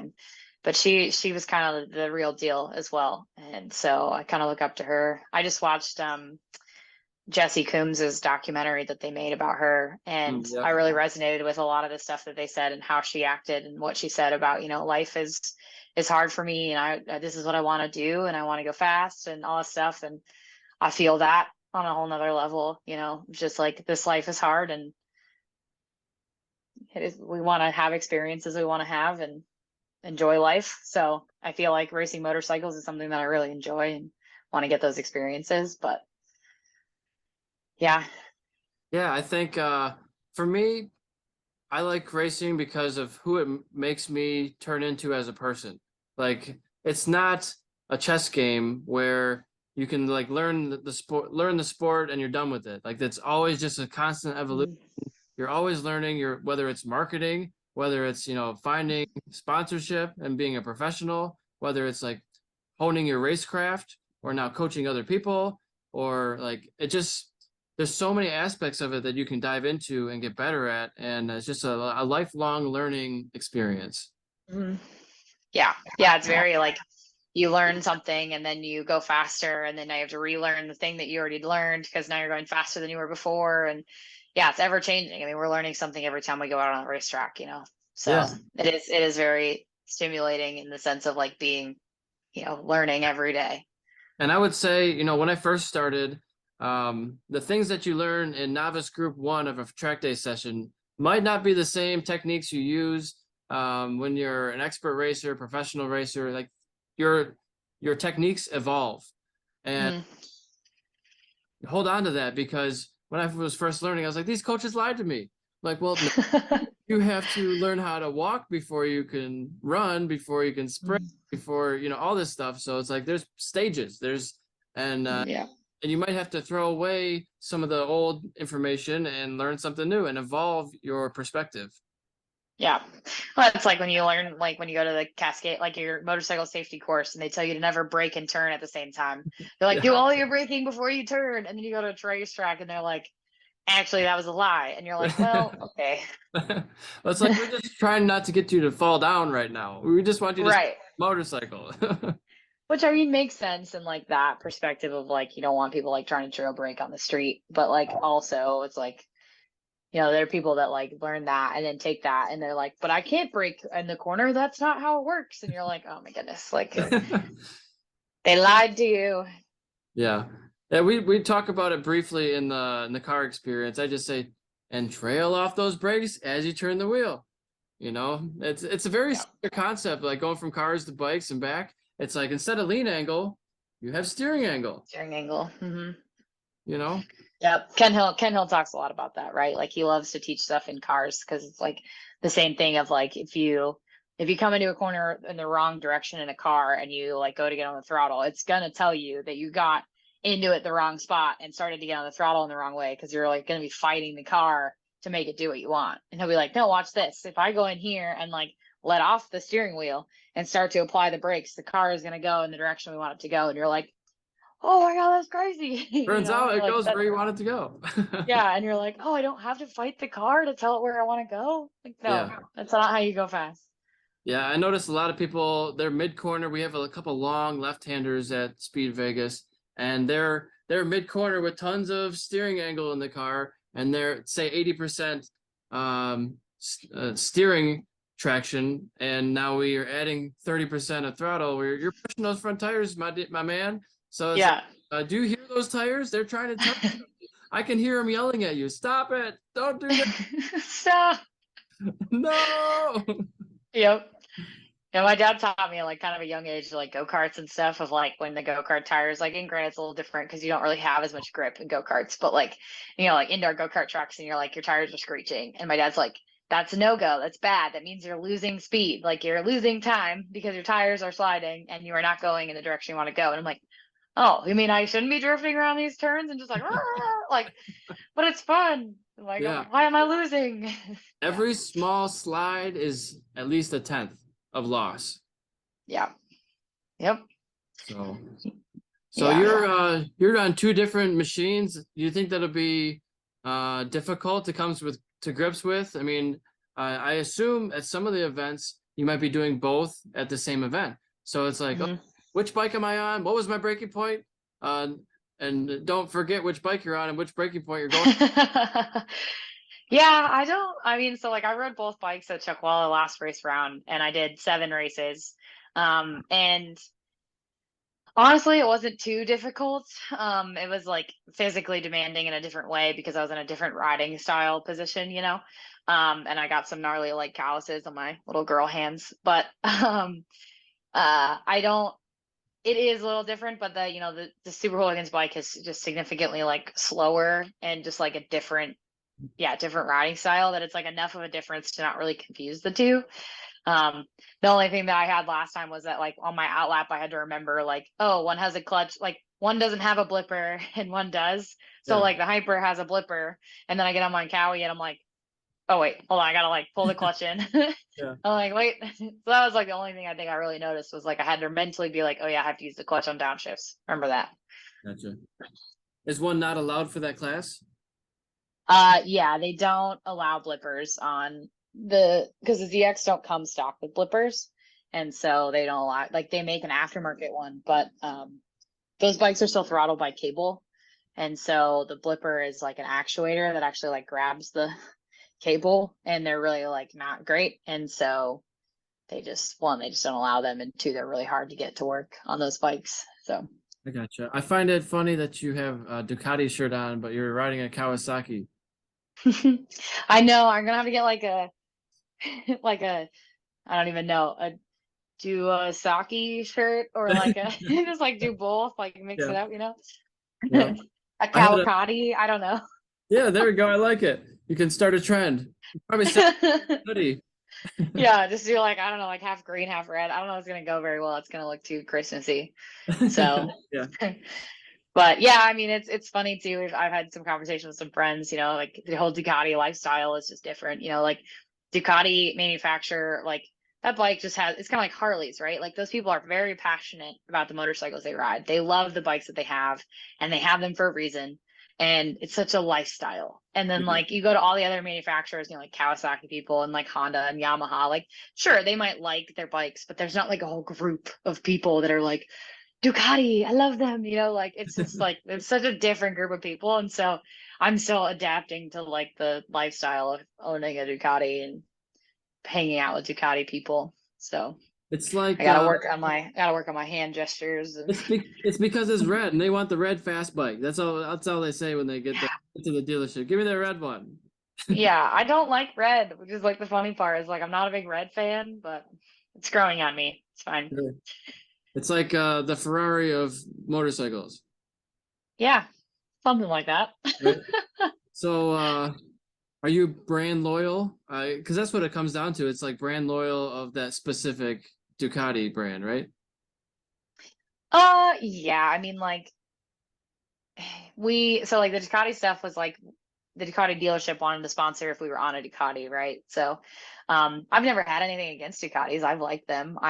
When I tried a bunch of bikes before I bought my R1, I thought about buying a Panigale because I loved the Arctic white, it's so pretty. But then I just realized that, like technology was a little bit farther behind and like it was more of like a fancier, it's like BMW, you're paying for the name and it's going to be more expensive to maintain, more expensive to buy. And so when I bought the Yamaha because it was like cheaper to buy and cheaper to maintain Yeah. and had a little bit better technology. And so I never had anything against them. I just don't think it was within really my like price range or my like real like desire to ride, Sure. So I would but say I will say though that I really want a hyper motard for like a street bike now. Like yeah, a bike is just so much fun. for sure. Supermoto is a lot of fun, or motard. That's a lot of fun. You know, I am, I guess, kind of brand loyal when it comes to Kawasaki's. I've had, I think, 5 Kawasaki's so far. And I was never a mainstream kind of guy. I was never like a lot of people have the Hondas or Yamahas, or I guess those are kind of the two biggest brands, right? Yeah. I was like, I want something different. I'm always different. Let's go to Kawasaki. Yeah. And first bike I had was a Ninja 250, and that just felt right. And that time I was like, well, let's get another one. Let's get another one. And I've only strayed one time, and I had a Triumph for a little while, the Daytona 675R, and that was a great bike, but I didn't care for the triple cylinder. And I mean, it has its great characteristics. It was very nimble, very fast turning bike. I made up significant amount of time on corner entry and corner exit, but I didn't like how you had to short shift everything. You just have to ride it very differently than the 94s, the Japanese bikes, where they're screaming at red line, and that's where they make the most power. It's not like the Triumph. It's very different. So I just care for the style. So I went back to Kawasaki. Yeah. Yeah. And I mean, I think I ended up like, I was definitely a Yamaha person forever just because I was like, I bought an R6, my like '07 R6S when I first started riding. And then I bought an R6 race bike, like an '03 R6. And then I bought like an '06 R6 after that. And then I bought an R1. Like brand new, I bought a 2016 R1 as like a street bike. And so I just had Yamahas forever. And then they discontinued the R6. And I was like, well, they're discontinuing this. So like, those are going to go really expensive because they're going to be unobtainium. And so I ended up talking to a Kawasaki dealership, and those bikes were just cheaper out of the gate anyway. Like they're just not as expensive. And so, yeah, I ended up buying a Cowie after that, and like it's been great to me so far. So now I have 4 of them currently. So I have one street bike that I'm trying to sell, and then I've got 3 race bike projects that are, well, 1 race bike that's done and 2 race bike projects. So Very good. just trying to put together the Moto America program. So Heck yeah. And now you're rocking that KYT with the bison leathers. How are those treating you?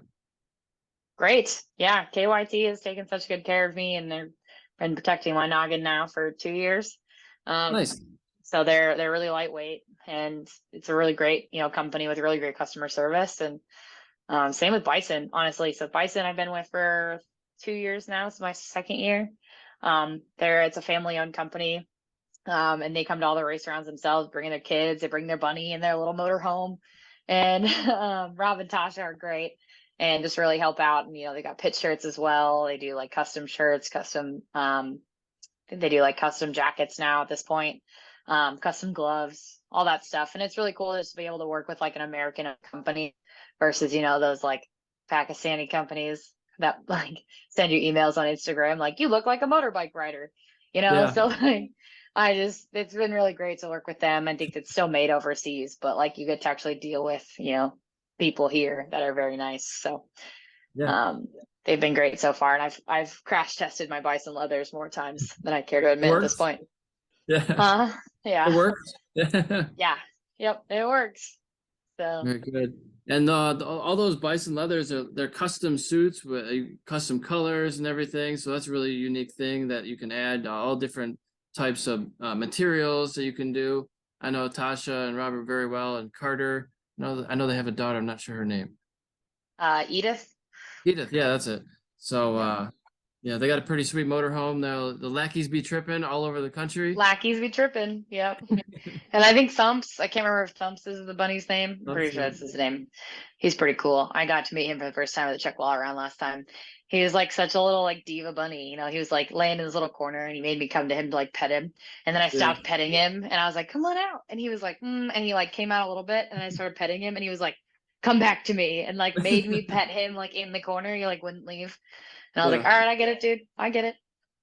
Sure. Absolutely. And tell me about Motostein. How are they for you? Yeah, so Motoscene is they're actually a clothing company based out of Vegas.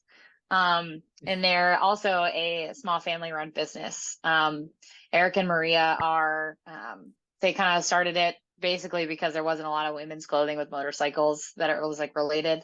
And so they do like crop tops with like motorcycles on them and like their logo, and they do like, I think they just started branching into like some hat designs.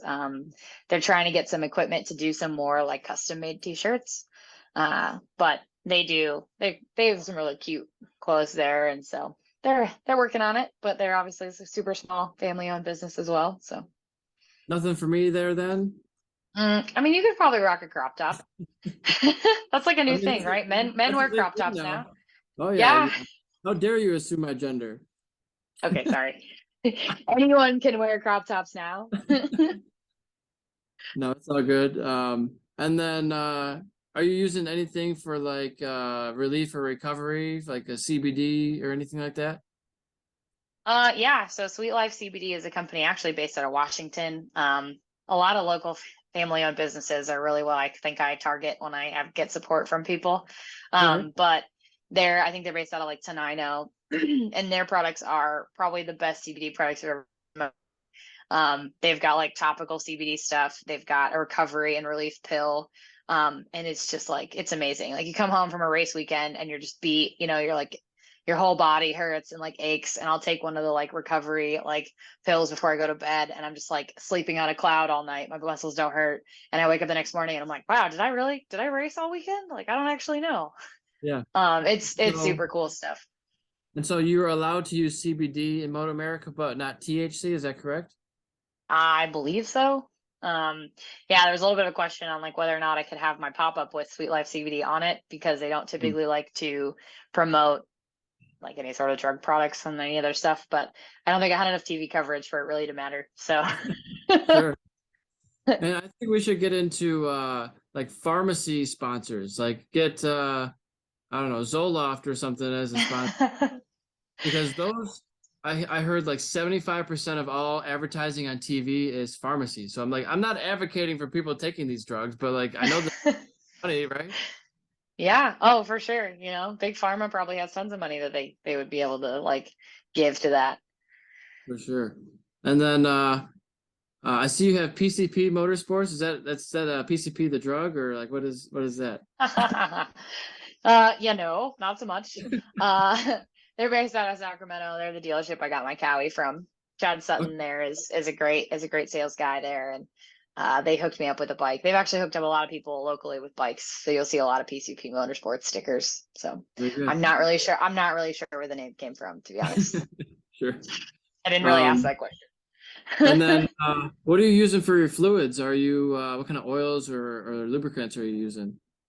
Motul, baby. There you Yeah, go. they're such a good company. Like I feel like a lot of things, one of the things that I desire in any sort of like company that sponsors me is just like their customer service and ability to like help out, and so when I need it, because like some people don't always understand like racers and how they need things, yesterday. But yeah, they've been really good to me as well, and all my bikes have been running great. So my current ZX6 has 7,500 track miles on it. And Nice. only has a rebuilt top end, but everything in the bottom end is still stock. So for what that's worth. And do you prefer having a bike that looks like it has headlights? Like do you put those stickers Ugh, on that make I it look like that? do, I do, but like I didn't like it. I was like, until I got a Cowie, I thought I would never do that. And then I got a Cowie, and then I like looked at it without the headlight stickers, and I was like, I don't like it. So here we are. I have them, but I Right. feel like it just looks better on those bikes, And I'll ask a totally noob question. Doesn't it hurt when you drag your knee? Yeah, it gets a little hot, Yeah, it's actually funny. I flew in the airport with a brand new set of knee pucks, and the TSA lady, like, they flagged my bag. And every time I fly this way, I get flagged because I brought like a chain and a sprocket and like brake pads and like all sorts of random motorcycle shit. And yeah, I had knee pucks, and she was like, "What are these for?" And I'm like, "Oh, like, I ride motorcycles. I use them to like, we drag our knee on the ground and they wear down, so you don't. It's like a feeler gauge for." And she just looked at me like she had no idea what I was talking about, and I was like, "All right, well, yes." So And then what about elbow dragging? That's a new thing now, right? Dragging the elbow on the ground while yeah, on the motorcycle. I've done it. I've actually done it. I am 5'5", and I didn't think it was possible, but it totally is. You just have to be very careful. What are some um tricks to get that low? Yeah, so I mean, like typical corner entry, right? You're like in the corner. Typically it's anything that's like a sweeping turn, so you have like a lot more time to like mess around a little bit. Um, and yeah, like you like kind of put your knee down, right? Like you typically would, and then I kind of just like leaned forward and down, because like if you get your lower body like lower than you think you should, and then you kind of just like I kind of tried to like hold the end of the bar a little bit, but I still kept my hand on the bar. Some people cheat, but yeah, it's basically just all in the upper body of like making sure to not like do a bunch of jarring to the bike while also like just kind of pushing your upper body over. Sure. But You yeah, think it's easier for rights or lefts because you got the throttle to still hold on to? all of our sweeping turns are to the left, so I've only ever tried it on the left. Okay. But I feel like it'd probably be easier on the left than the right, because yeah, the throttle Gotcha. thing is like I'm just imagining like someone trying to like push their hand off the bar and then letting go, and it's just being Yeah. like, And really the only way to do that is by using that screwdriver grip, right? You're using the screwdriver grip yeah, like you're this, like rotating your hand. Yeah. back and Yep. forth. Hmm. That gives you a better feel in the corners, I feel like. Yeah, for sure. And I don't know, I'm just looking through some of your pictures, seeing if I can get some more information. You got some great photos there. I see one at Lagoon, Thanks. wheel in the air, Yeah, that's a sweet picture. The Geico sign in the background. for Felt sure. like I was making it, I'm like, I'm doing Yeah. that thing. Looks like you're sponsored by Geico. Yeah, right? If only. Um, and Dunlop, Pirelli, or Michelin, or Bridgestone, or throw in your own brand. I am a sponsored Dunlop rider, so I am Dunlop. All right, very good. I raced on Pirellis for a while, when I was before I did Moto America. And then I basically switched because I wanted to do Moto America. And so at that point I kind of didn't really want to do the back and forth between the two brands. And so I've just stuck Dunlop. And they've taken really good care of me now. So they're just a different tire, different feel, different way Sure. of operating. And Still so work the same. you've been working with Ethan then? Yeah, Southern Pride Performance. Yeah. It's been so cool to see him like work his way into the motorsports industry and really just like make a presence for himself. And him and Aaron and Hardy stayed here at my house for the Ridge round. So they Nice. didn't have to like get an Airbnb or anything. So Hardy got to hang out with my dog, and then we got to hang out a bunch. And he's been really great for me mentally and physically. Like I've gone through some shit over the past 2 years in my personal life. And most of the time he's like, if you need anything, just call me. And I'm like, I feel like you're not my therapist. So like I shouldn't just be like calling you and be like, I'm sad, and he's like, oh, it's fine. I'm like, okay. So he's really good about making sure that I'm like mentally in the right headspace to be racing, because obviously it's that mental game we talked about. Yeah. And so he's not technically a therapist, right? He focuses on physical performance and motorcycle training to be fit on the bike. Yeah. So physical training, as well as some nutritional stuff, and also the like mental preparation and mental coaching to like get yourself to a position where you can like get yourself out of like negative, feedback loops, or that like self-doubt like stuff where you like think about like, oh, I can't do this. How do you like retrain your mind to like get you in a place of like the flow state of riding a motorcycle? And like, so he does a lot of coaching for that too, of just like how to prepare mentally for a race as well. Very good. And so what kind of stuff do you do to prepare to be going up to in super sport, maybe 160 miles an hour or so, depending on the Yeah. It's funny because like I think that a lot of people have like a structured way of like preparing, and there's a lot of things I've dabbled in to try to like work on. But I feel like I honestly do better just when I'm having fun and, not overthinking it, because the typical like woman brain turns on and then starts overthinking, and then it's just all downhill from there.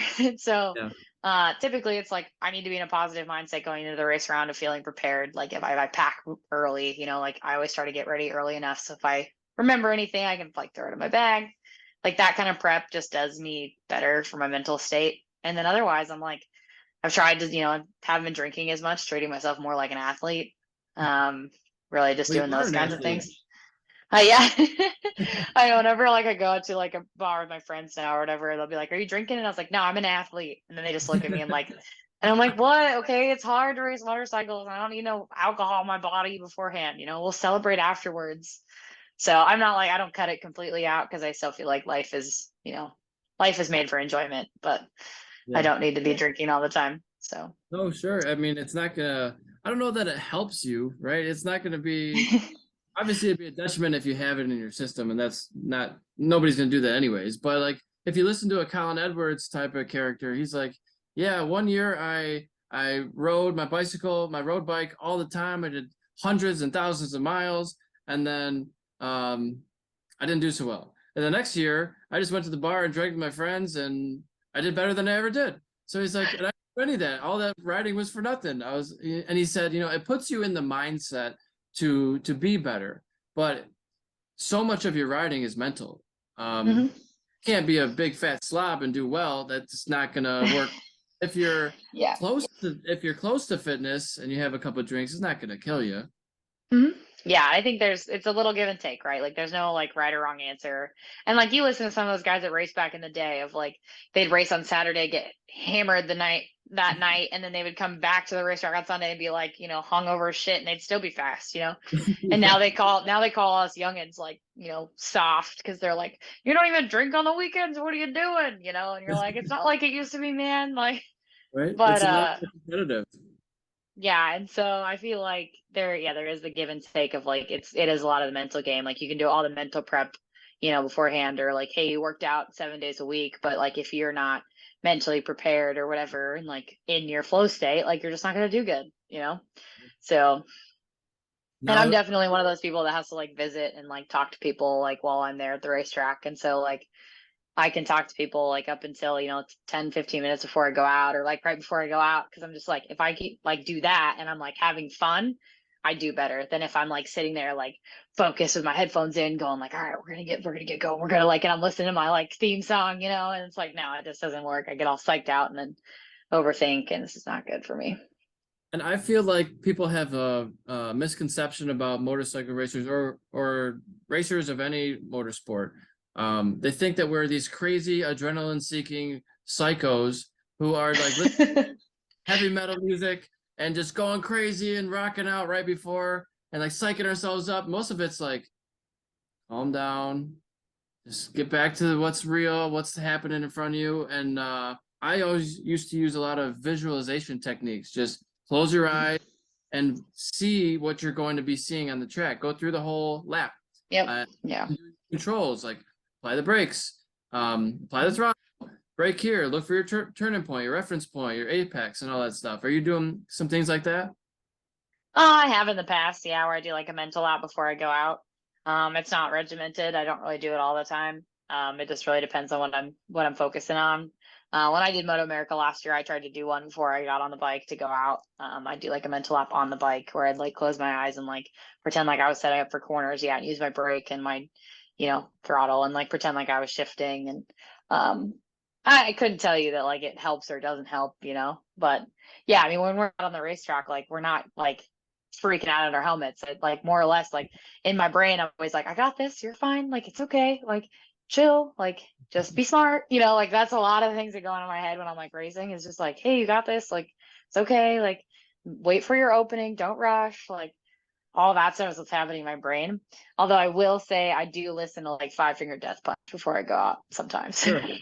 I mean, yeah, that's my go-to is more the metal music, rock stuff. But my point is like, we're not these crazy adrenaline-seeking, right? Yeah. In reality, you have to be calm so you can soak in all the information. If we were freaking out in our helmet, we would make rash decisions. We would chop the throttle. We would stab the brakes and be on the ground in a heartbeat. Yep. Yeah, exactly. And like when I'm doing the car coaching, the people who are the most excited, I have to watch out for the most because in their right frame of mind. And we have a long, fast right-hand sweeper in turn 6. And this guy was like, I'm going to get on it hard. I'm going to step on that throttle. I'm like, no, you're not. No, sir. And like, I was like, okay, brake, lift the throttle, brake. You missed your braking point by almost 100 feet there. You got to brake way sooner. And he's like, sorry, I got carried away. I'm like, I know. I saw that. I know. I'm here too. I can see it. Yep. So, yeah, it's a fun sport. I love it. And so which rounds are you at? I know the schedule is a little different this year. They're not doing every single round, every single class, right? It's little mixed. Yeah, so Super Sport is the full season. So Super Sport is all 9 rounds. Daytona isn't part of the series, but they still do it. It's still Moto America's event. So Super Sport will be the 9 rounds. And then Super Hooligans is only 4 rounds, and it's 2 races per round. So it's Daytona, and then Ridge, Laguna, and Coda. So it'll be those 4 rounds. Up to 3 races per event for certain rounds? Yes, I think Super Sport is still 2 races per event as well. Okay. So there could be a possibility that I'll have 4 races a weekend. So we'll see. Yeah. I don't know. I've been trying to work on fitness a bunch and just working on cardio and endurance. And so I think it's, I'm in the best shape I've been in probably my entire life besides being a child, but still a long ways to go. I would always focus on cardio, core, and legs. Those are your biggest assets, because I noticed sometimes I would do 6 races a weekend for WERA, for amateur expert racing. And I would race in 6 different classes. So both 600s, both 750s, both 1000s on a stock 600. So you can up in higher classes, but you can't race around. And so some days we'd have double headers. So there's 6 on Saturday, 6 on Sunday. That's a lot of racing. And holy cow. 8-lap sprint races, you're doing a lot of laps, plus warm up and practice and all that. So I found by the end of the days, each day, I would get so exhausted, I couldn't hang onto the bike anymore. And I found by the end of the day, I was actually going faster and with less effort than I was at the beginning of the day because I was too tense. It's like, holy shit, light bulb moment. This is actually how you're supposed to ride the bike. And if you're not hanging on with a death grip, it's easier. You're better. You got to grip the tank in a different way with your legs and not fight the bike and hold on so hard with your arms. So I think actually doing more racing is beneficial if you can have your mental stamina still sharp. You're not fighting the bike as much. And I think you might notice that. I hope you as you go on and just relax more as you go down that path. Yeah, for sure. So where can people find you online? Where are you out there on the internet? Yeah, so Instagram, Mal Dobbs 126 was my old race number, but I had to change it for Moto America. Kind of worked out because like 12 is 3, so now I'm 36. But All right. yeah, so I'm on Facebook and Instagram. Instagram has all my links on my link tree. But I'm on Facebook. I just started a Patreon account. I'm gonna start trying to filter some cool behind the scenes stuff while I'm out at Moto America, whenever we're out and about, just kind of sharing some blurbs about what it's like to be a Moto America racer. Yeah. Just kind of trying to share that journey with people so they can kind of be more involved. So that just started up. I think that's also Mal Dobbs 36. I think that's really it. I try to stick to just Instagram and Facebook mostly. And then, like I said, the Patreon thing's new. I've got a merchandise website that has some stuff on it. I'm going to try to switch that to something different here soon, but that's still up and live. But yeah. Are you a YouTube video creator? Do you have any videos out there? I do have some race footage, some onboard racing at Chocowalla and the Ridge and Pacific, I think, and even some Portland stuff. I used to just put my GoPro on my bike and just record, races and put them on there. So I got most of that. I have one like time lapse of me rebuilding my motorcycle from the last time I obliterated it. So that was pretty cool, but it ended up being a lot longer than I thought it was going to be. And then I still didn't even do the whole thing in the video because it was just so much stuff. But I try to do that. I got to get a new GoPro. I haven't had the best luck with them recently. They've the newer ones have been kind of finicky. So yeah, there's GoPro number 74, it seems like, out now. Basically, yeah. And they're like, oh, there's a mini and a max and a black. And yeah, it's just and so I might try to switch to an Insta 360 or something. People have been saying really good stuff about those. So nice. We'll see. And are you like Josh Heron with the OnlyFans? No. We joke about it a lot where people are always like, oh, if you're tired of being broke, you should start an OnlyFans. But I more power to anyone who does that. I have nothing against them, but it's not for me. That whole reputation thing of I want to be known, I want my name to be followed by that Mallory girl, she's so fucking fast, right? I want that to be the first thing, not oh, she's been around, oh, she's really hot, oh, she's she has an OnlyFans. I just don't want any of those things. I just want Mallory and fast in the same sentence to be what I'm known as. Jason Farrell and Jessica Caprese? Mm-hmm. Jessica has an OnlyFans. It's all racing related. There's nothing dirty on it Nice. other than her hands dirty. So I'm just saying you can do clean stuff on there too. I wasn't insinuating, That's fair. I do think that it is interesting that as things progress, right? It's OnlyFans has been known for being OnlyFans for a while.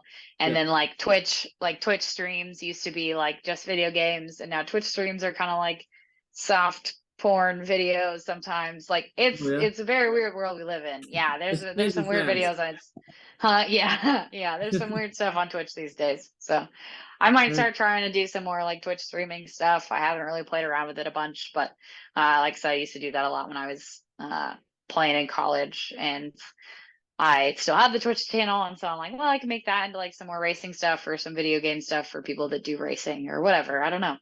So I've kind of dabbled in that thought. Yeah, whenever you're doing your warm-up laps or your practice sessions, learning the tracks, turn on Twitch. It doesn't cost anything. It's just extra. It's just learning how to talk in front of a camera and practicing. Oh, yeah. And who knows? Maybe you get another follower or two. Yeah, I do. I normally do I'll play kitchen simulator, or we played Fall Guys for a while with my buddies. Phasmophobia. We just play some fun games so I can just sit and bullshit with people and then just talk and narrate and be funny, because apparently I'm okay at that. So it's fun. I don't know. I've made some friends in it, but yeah. And so it sounds like this year you're probably going to kick some ass at the Ridge, since you have a bunch of laps around there. Hopefully, yeah.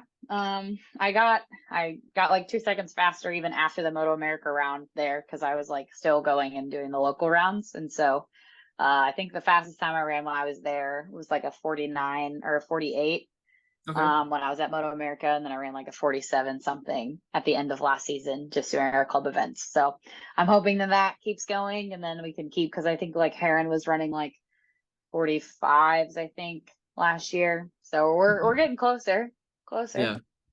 I think, Yeah. they should really focus on their TV coverage, not to embarrass or throw shade on anybody, but I think they should focus some of their television on, look, there's 45 people who showed up for this event.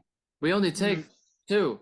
What happened to those other people who are seasoned professional racers who race full seasons and still didn't make the cut? And I mean, you're having grown men and women into tears because they just traveled across the whole country, spent all this money, and didn't make the final event. So I think it's important to highlight that it's a very competitive field, and not everybody cut, even though they paid for their entry. Yep. Yeah, I mean, like all their video coverage is normally like the top 3 people, and I know that that's super interesting, but like there is also other people in the race that are also racing, right? Like you can focus on other races that are happening. Like we don't need to just focus on the top people. Like I get it, but it is frustrating sometimes, I think they could also make probably 3 races, 3 different edits on every race. They could do like the front, like the normal race that they do, which is mainly focusing on the podium. They could probably do like a mid-pack race. They could probably do a back marker race. Oh, look, Joey below lap for the 3rd time. He's trying to he just hit his personal fastest lap. Good job, Joey Baloney. Great job. I think you could, there's so many storylines going on. Cool to watch some of the higher series that you can switch camera modes. You can watch this footage. You can watch, different cameras, the helicopter camera and all that stuff. Yep. Yeah. Yeah, I mean, they have a lot more budget, but it is cool. Sure. So are you a huge race fan out of your own racing? Do you follow any racing series like Formula One or MotoGP, World Superbike, IndyCar? What do you watch in your spare time? I don't know. I mean, like I watch a little bit of like MotoGP and World Superbike. I don't really follow it a ton. I feel like sometimes like I get so tired, like not tired of, but like going to the racetrack, doing all the race stuff, planning all of my own race stuff.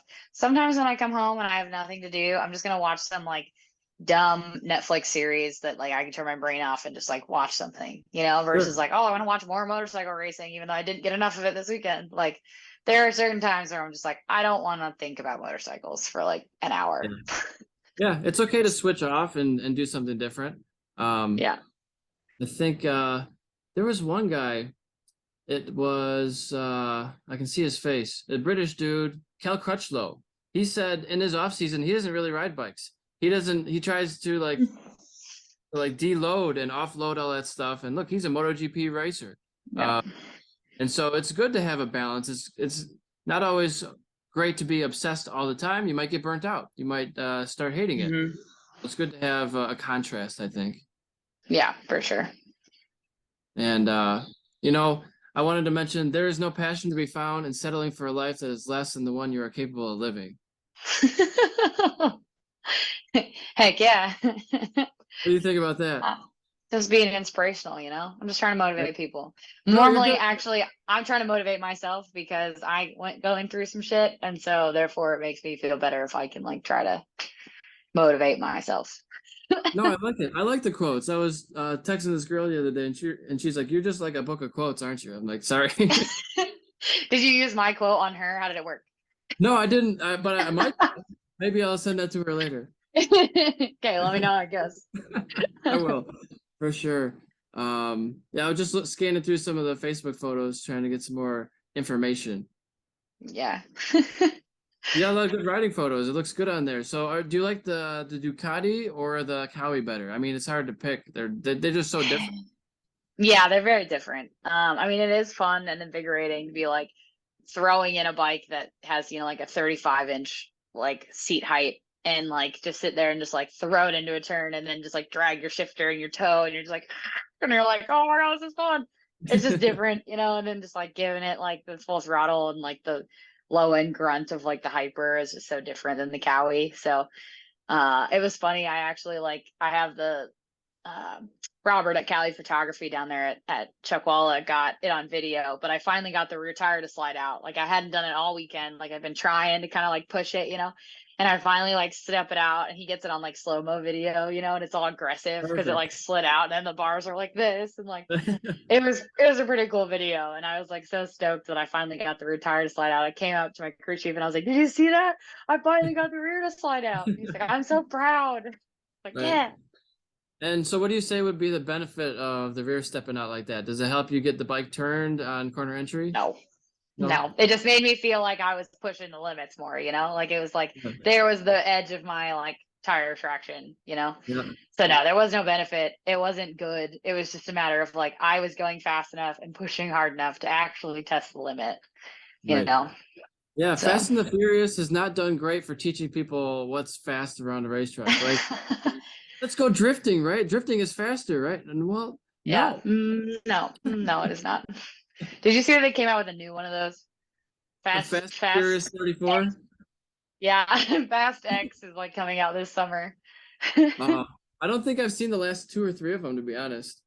Me neither. And someone said the last one they like launched a car into space. Really? So like it just gets weirder and weirder every time.